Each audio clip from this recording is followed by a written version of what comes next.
Hello, hi, Max with S.T.A.R Productions, spiritually trained and renewed productions, where it's not enough to be talented, you have to be spiritually trained and renewed. Today, on my left, I have Mr. Charles Johnson in the house, filmmaker extraordinaire. Stay tuned to find out more.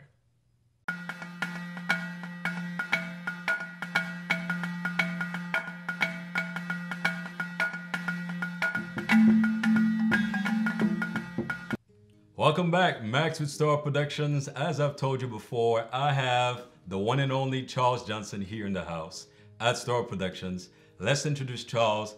How are you, sir? I'm doing well, Max. How are you? I'm doing well. Welcome to the show. If you would tell us, because Nashville, the surrounding states, Alabama, Kentucky, they have no idea that we have a gem like yourself as a filmmaker.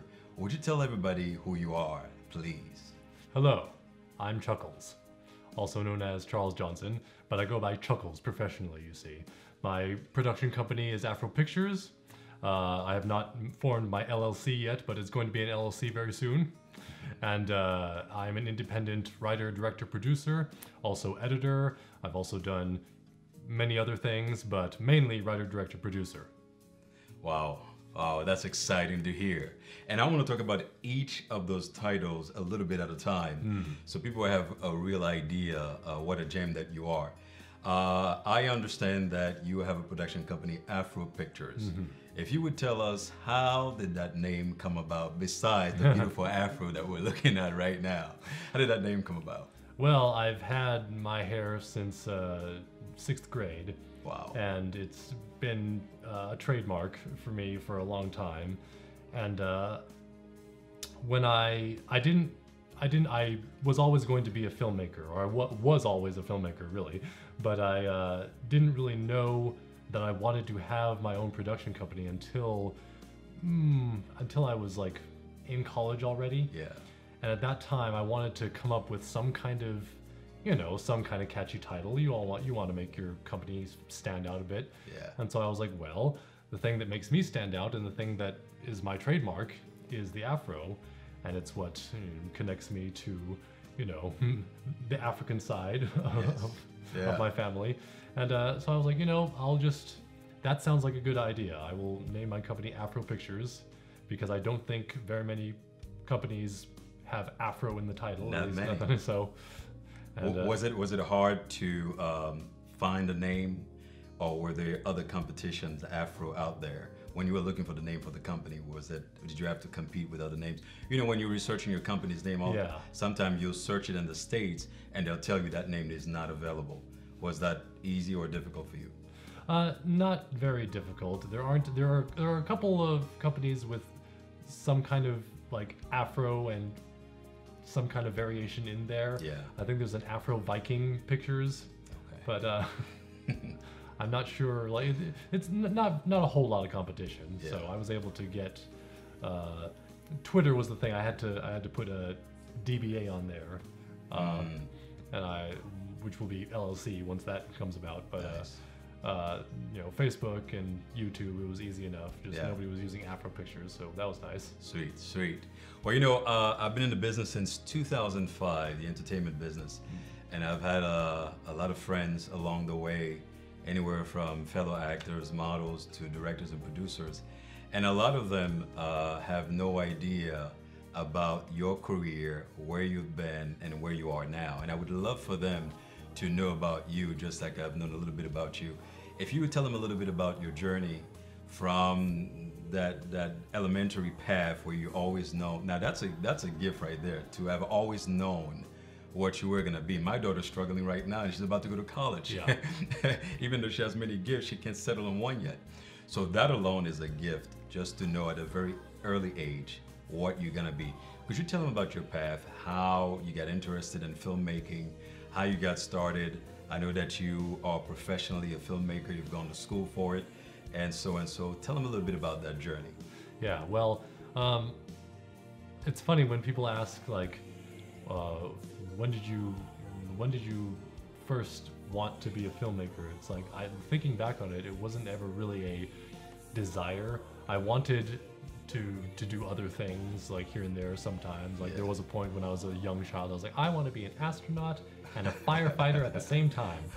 But always, the reason I have a hard time with that question is because there was never really a point where I said, oh, look at that movie or that television show or that actor or something. Oh, I want to do what they do someday. Yeah. I just did it. Wow. Because I think it maybe was I had always told stories. I just always told stories from when I could speak. Yeah. And then I discovered, I think it was probably my parents' Polaroid, old Polaroid, you know. And I was interested in the mechanics of it more than anything. Yeah. I was just like, just taking it all over the place. And I was really fascinated by that.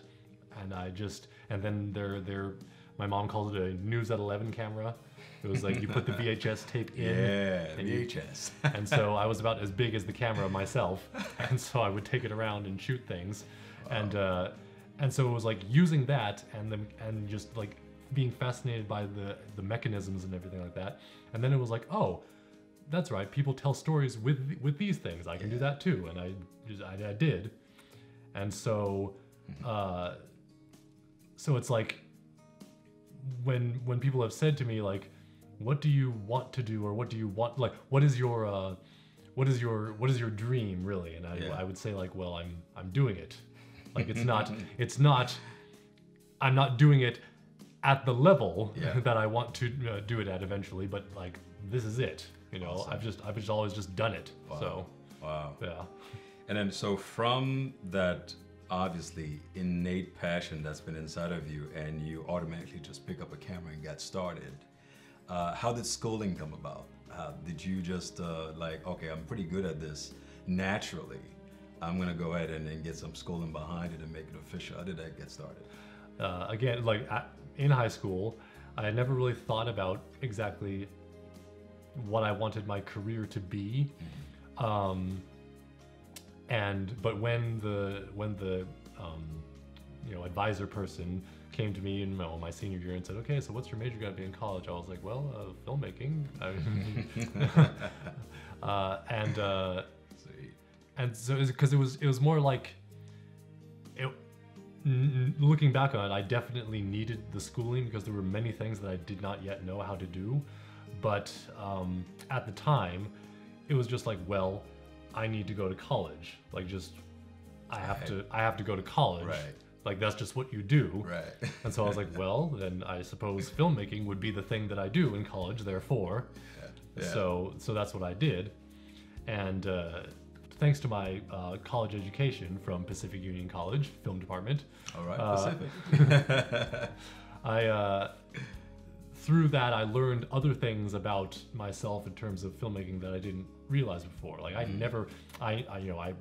could use a camera, and I knew that I wanted to direct. I had never directed anyone.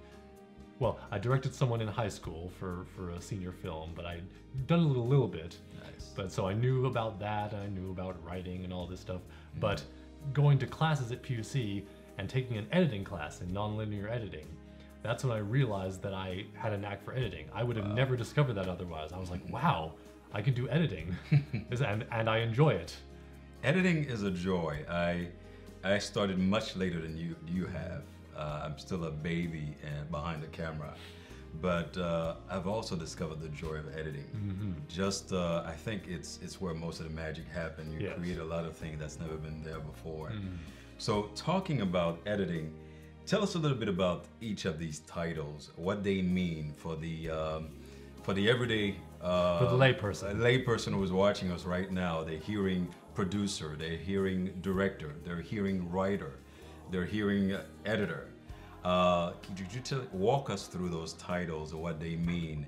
You never know who might inspire to be the next filmmaker out there.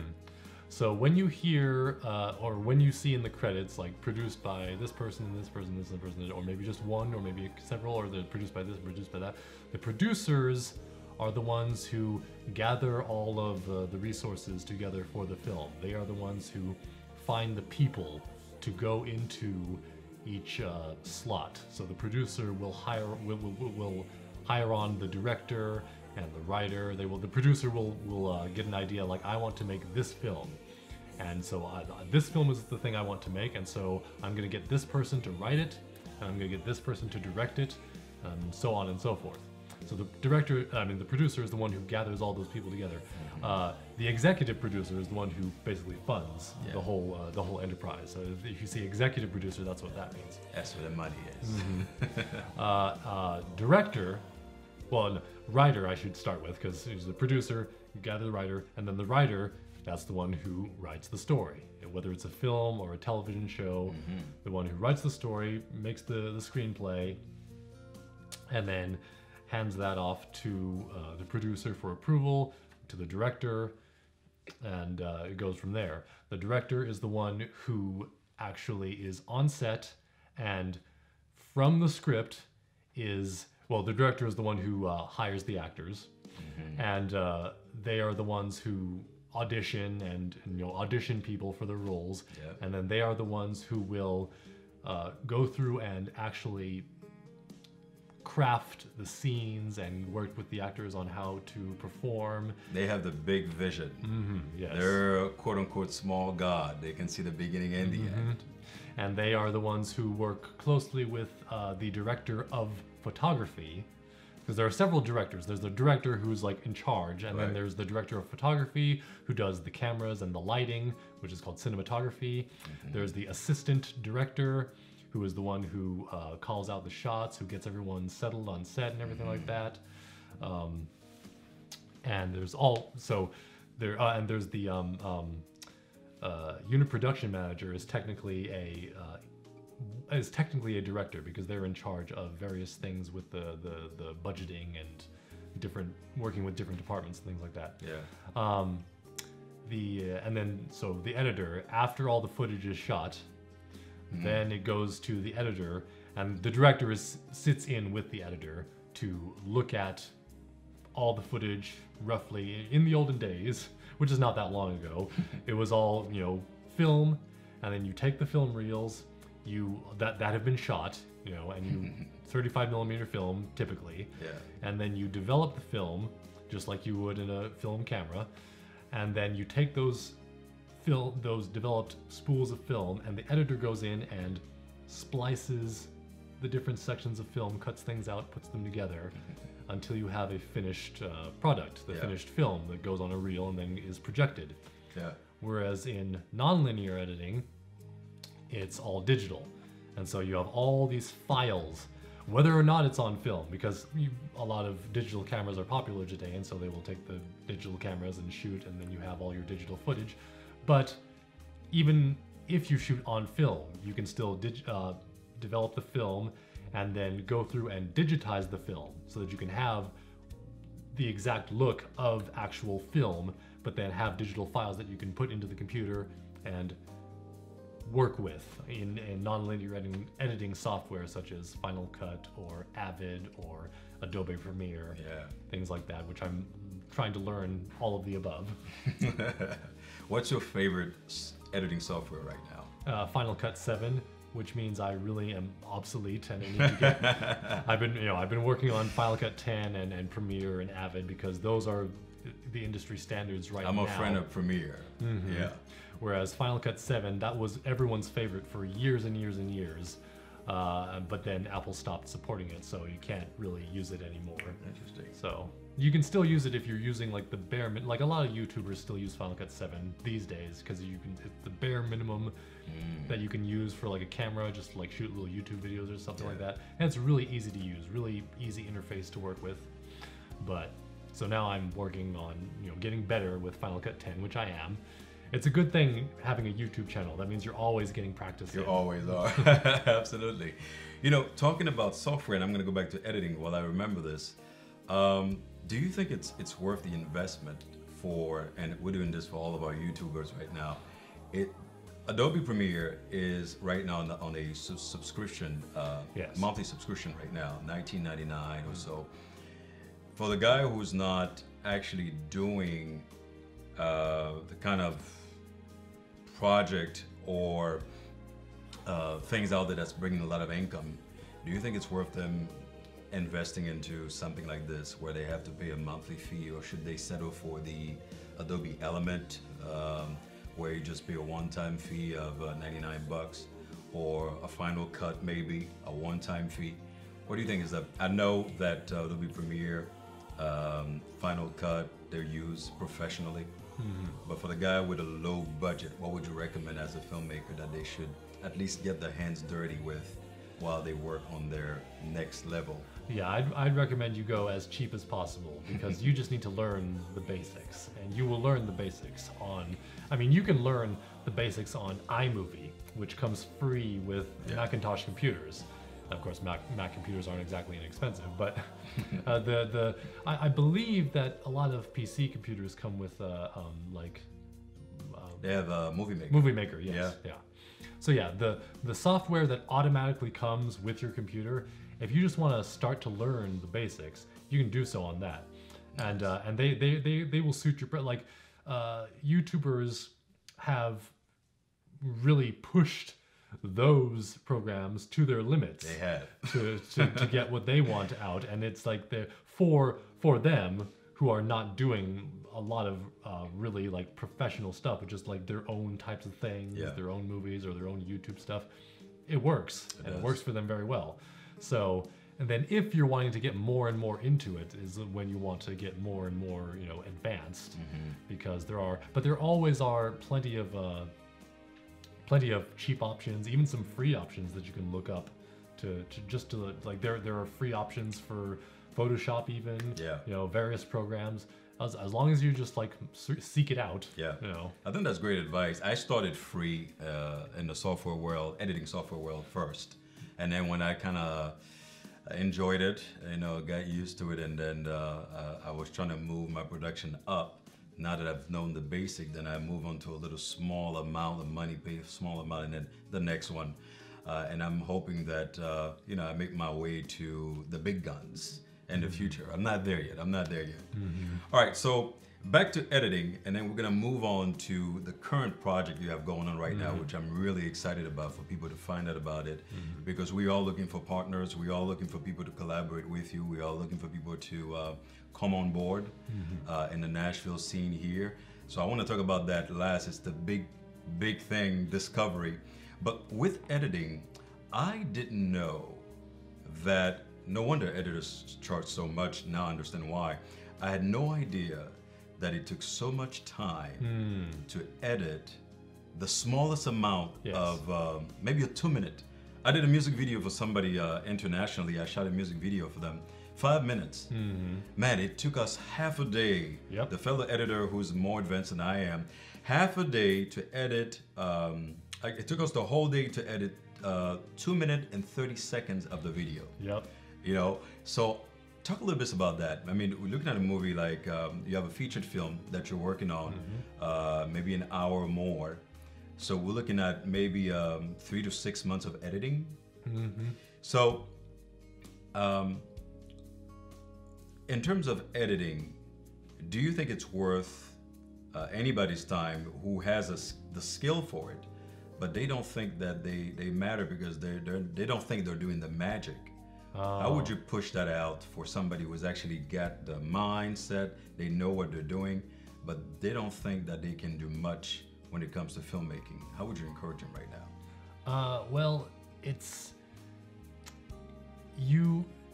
If you're just an editor and like that's what your passion is and that's what you're going for, then it all depends on if you are an editor and that's what you are, then most likely the project that you're working on is not going to be your, you know, something that you came up with. You are editing it for someone and bringing your vision to their vision and sort of melding them both together. Because the editor, like, I forget. It might have been in Walter Merck's book. I forget which book I read this in, but it was an editing book, and it said that there are 3 stages where the story is written, basically, or the story is told. The first time is when the writer writes it.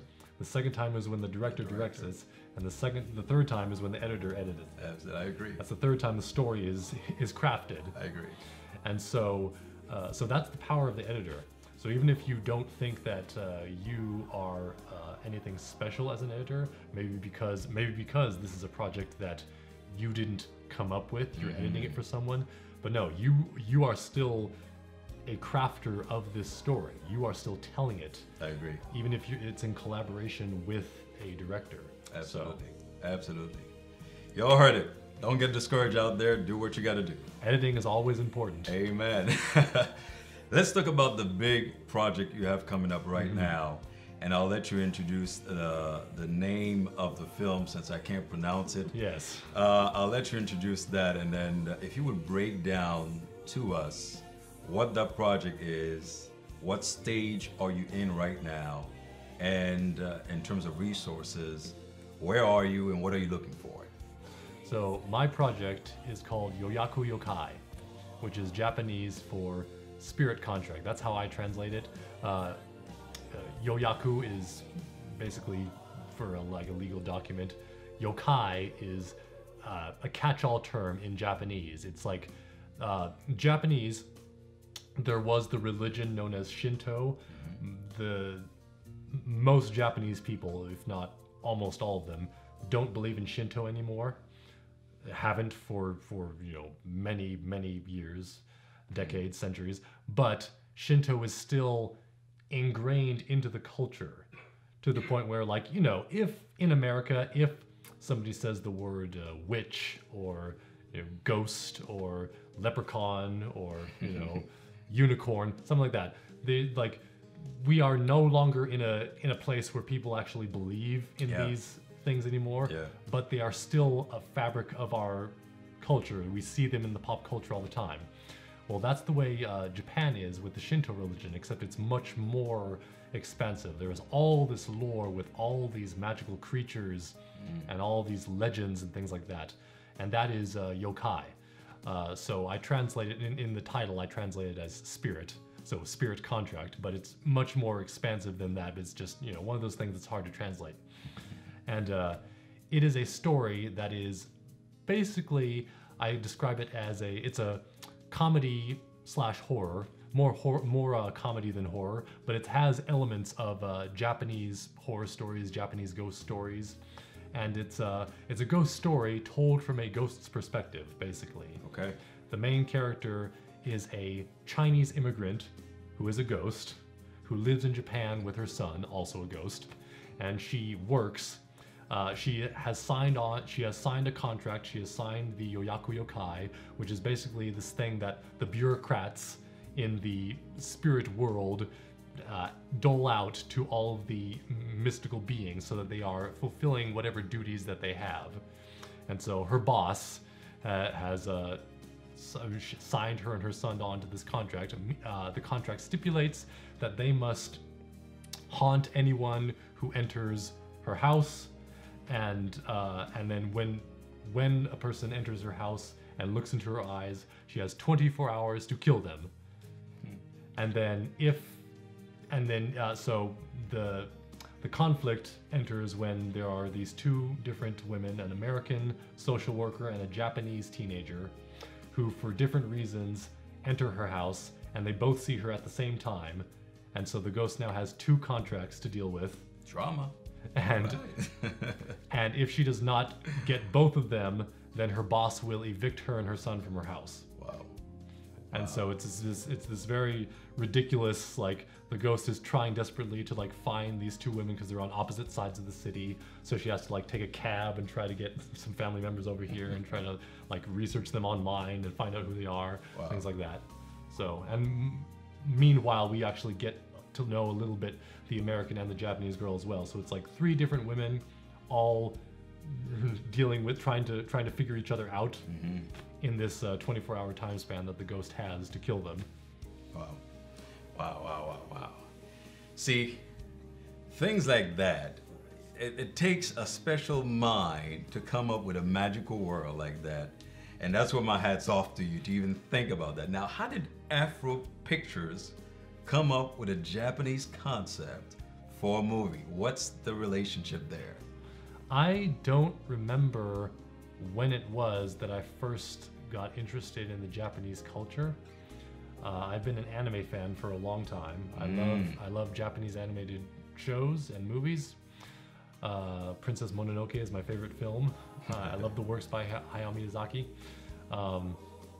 My favorite filmmaker is Akira Kurosawa, the guy who did Seven Samurai and Rashomon and Throne of Blood and all that.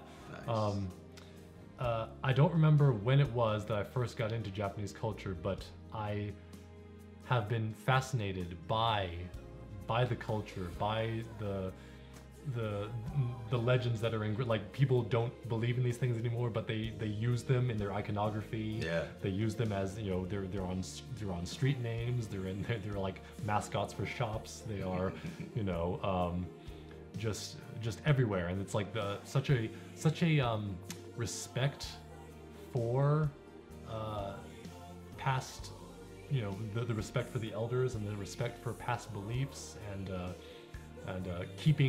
preserving history and preserving different ways of thinking and different practices, all the different like ceremonies and you know, things they do in at different times of day and different seasons, and everything from the clothing, the artwork, filmmaking, yes, but also, you know, the theater, the kabuki, no theater, all that.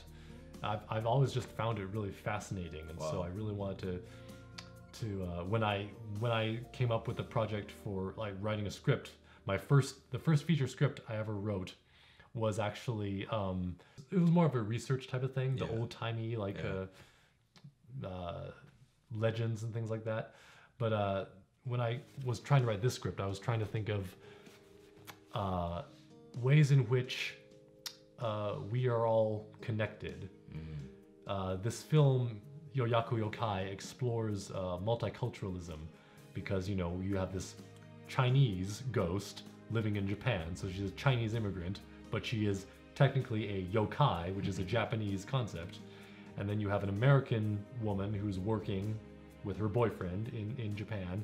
And then you have a Japanese girl who is connected to the spiritual world that most people don't acknowledge.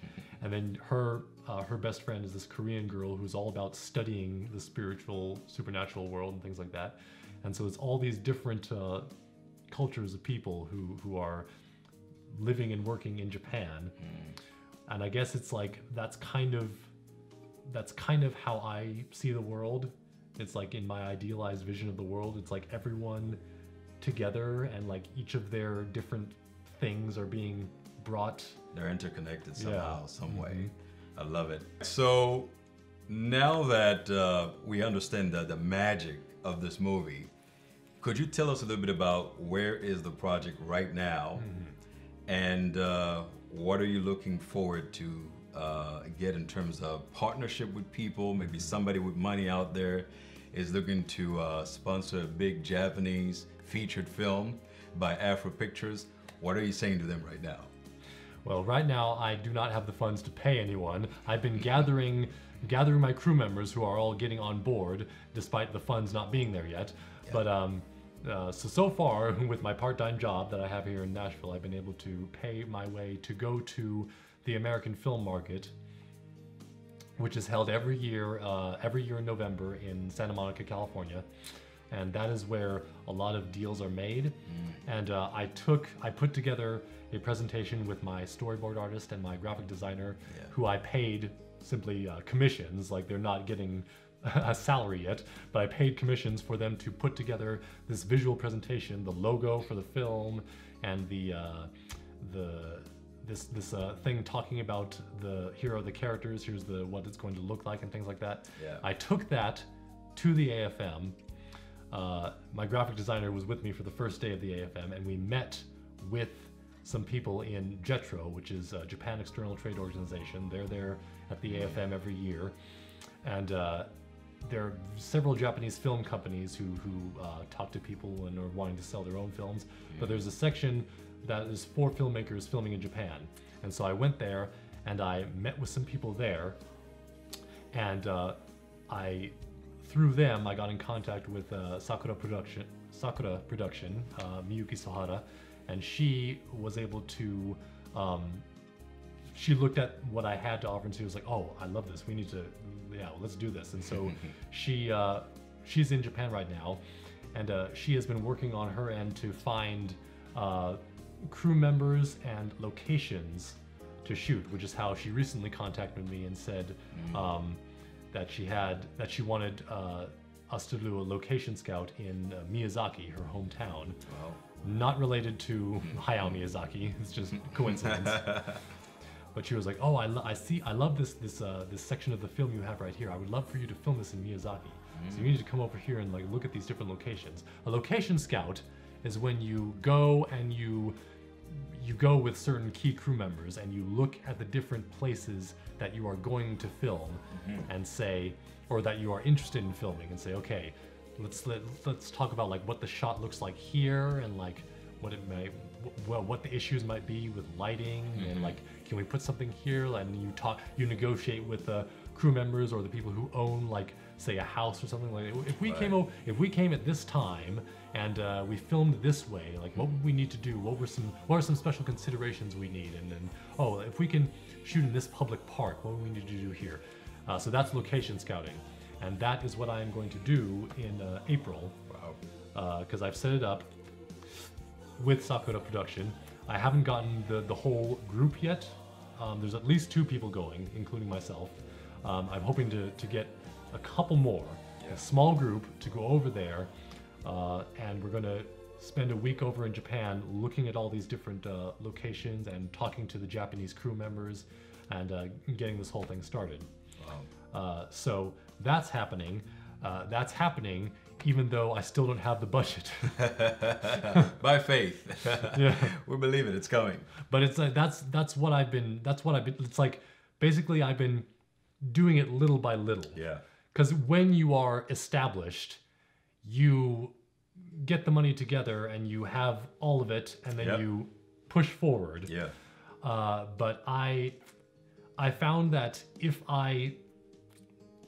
when I have tried to do that, when I have other projects that I've done, when I've tried to like wait for all the pieces to come together, then I end up just like I agree with you, brother. I agree.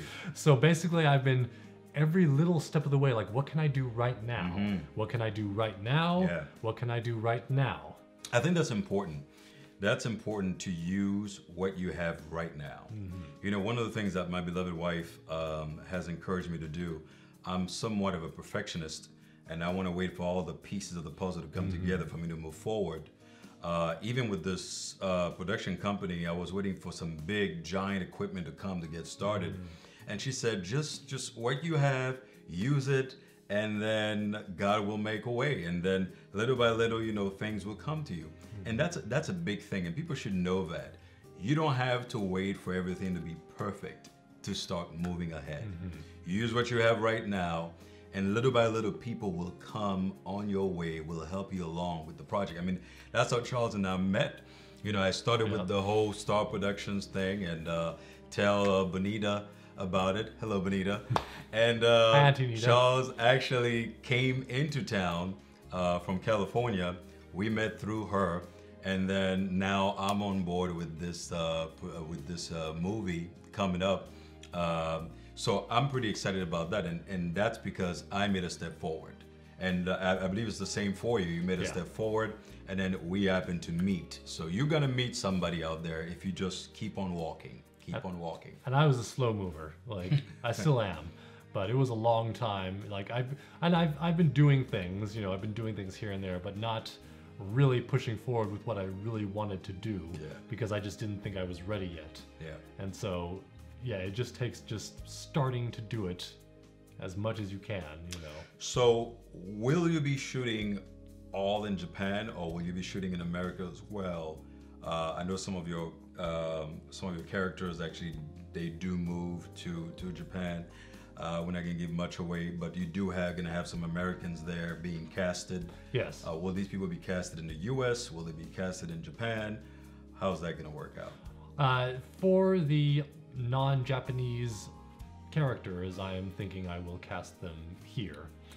There are a couple of characters who are bilingual. This is a bilingual film. or several languages are spoken. There's one character who's trilingual even. I don't know if I'm going to be able to find an actress like that, but I'm going to try. So yeah, it's mainly Japanese and English, or both, because the Americans speak to each other in English, the Japanese speak to each other in Japanese, and then the Americans also. One of them, the Meryl, the American who goes into the house. So Lei Feng is the Chinese ghost, and then there's Meryl, the American social worker, and Hikaru, Japanese teenager. Hikaru just speaks Japanese. Meryl speaks English and Japanese. Lei Feng doesn't speak. Much like Kayako from Shimizu Takashi's The Grudge series, that ghost doesn't speak. This one doesn't either. It's very much, if you see the visuals that my storyboard artist has put together, it's very much inspired. Lei Feng and Quan Shi are heavily based on Kayako and Toshio from the Grudge series. Wow. And then Hikaru's best friend is Ji-san, who's a Korean girl who speaks Korean, Japanese and English. That's the She's unicorn we're looking for. Yeah, she's the genius. I know you're out there. The genius spirit researcher. Yeah. So, in terms of finding you now, we know that this project is going to happen. We know that we are looking for resources. We are looking for actors. We are looking for many things. We are looking for equipments. How do we find you? What are the different social network we're going to find you? And most importantly, if somebody wanted to invest in this project, what would be the best way for them to go about it? That would be my email, afropictures@gmail.com. I got that one too. That was easy. Nobody had that. So afropictures@gmail.com. On YouTube, it's just Afropictures. On Twitter, like I said, I had to put the DBA on there. It's at AfroPicturesDBA. On Facebook, again, just Afropictures. On my YouTube page, I've been slow in getting updates on the YouTube page, but as in the new year, one of my resolutions is to post more regularly on there, especially because the project is moving forward much more now. So I'm going to try and post more regularly on there. There was a point where I did weekly updates. I'm going to try and get to that point again, doing weekly updates on my YouTube channel. So email is the best way to reach me at afropictures@gmail, and that's where I'm corresponding with all the crew members that I have so far, and anyone who's interested in the project. But also, if you want to just find me on Facebook and check out the Afropictures page, watch the videos, comment on there. Anywhere where you see Afropictures is fine. And you'll see I have Yoyaku Yokai, the iconography on all the channels, so it's easy to spot. Fantastic. Before we close, tell us about. So we have people looking at you right now, and they hear the many titles that you carry under your name, but they don't know that you've had a journey that you had to go through. If you were to encourage anybody right now who is inspiring to go into the filmmaking business, or they want to become a director, or they're thinking about producing or writing or editing, have you had any struggle to get where you are right now? Or everything was everything rosy from day one? How did that happen? How did you overcome your struggles to keep on going at your goals to make certain things happen, such as this movie coming out? Oh well, that's the thing. I haven't yet. I'm still in that struggle. Yeah. So it's like that's the thing that has, even though I've been slow moving, that's one thing that has definitely motivated me. I don't feel like it's motivated me enough, but it certainly has motivated me, and I am getting to a good place now. But the thing that has been motivating me is that I'm always in a place where I feel like, I guess to put it simply, I'm not there yet. Mm-hmm. Like I'm still pushing forward. Mm-hmm. Like I haven't reached any point where I am comfortable yet. Yeah. It's like I'm still I still need to get up there. Yeah.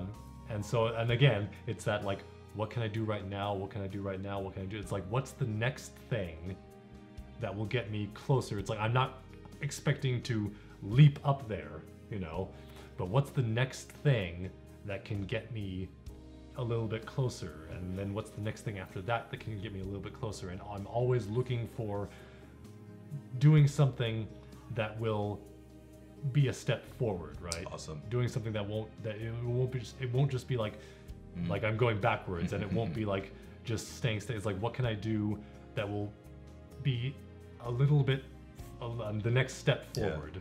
Anything that whether it's like talking to someone, meeting someone, writing something else, posting a video, learning a new editing technique.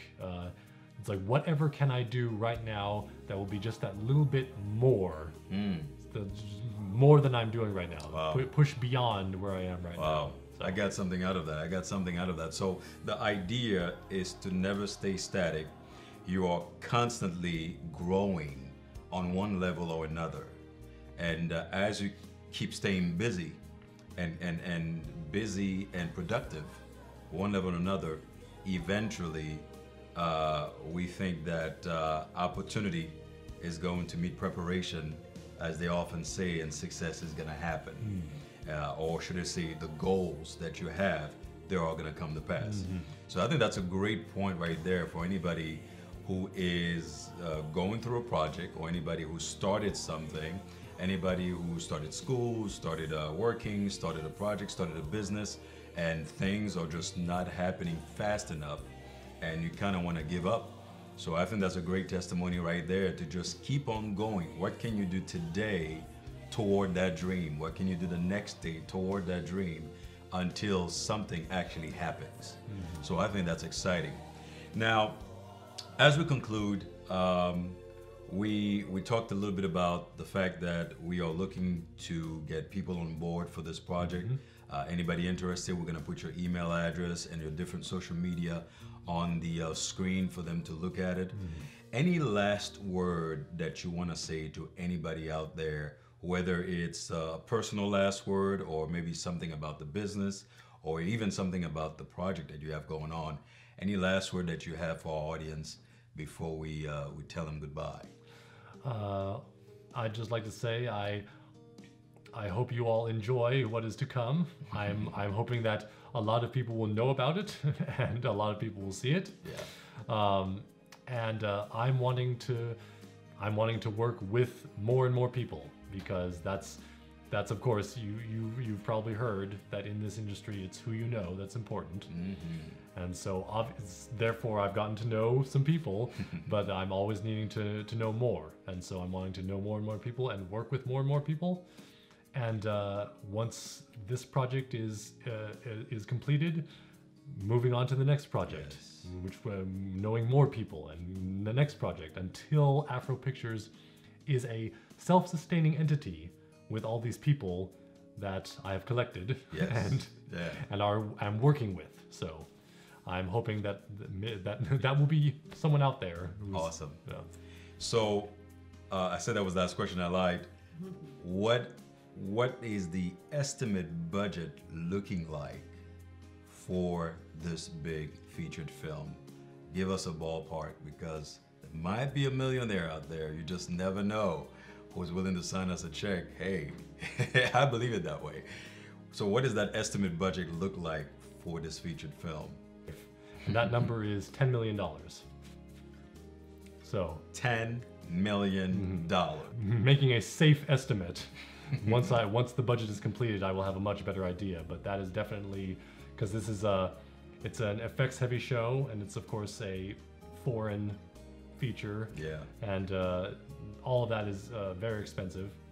And like I said, I've been able to get together a lot of stuff already without spending a lot. But I'm imagining that when we actually get into production, the cost will rise exponentially. So that's what I'm saying for now. Awesome.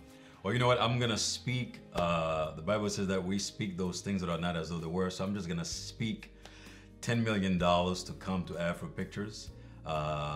or more. So if you're out there, this is a serious filmmaker we're talking about who knows what he's talking about, and that's probably why I decided to join him on the project. So if you're out there and you have the money, you'd love to talk to him, I would encourage you to go ahead and email him, and let's get the ball started. Charles, it's been a pleasure, man, to have you on board at S.T.A.R Productions. Y'all know what to do. Follow this man. We're gonna put all of his social media link out there. Follow him. And I'm Max Desir saying goodbye with S.T.A.R Productions, spiritually trained and renewed productions, where it's not enough to be talented, you have to be spiritually trained and renewed. Until next time, a bientôt.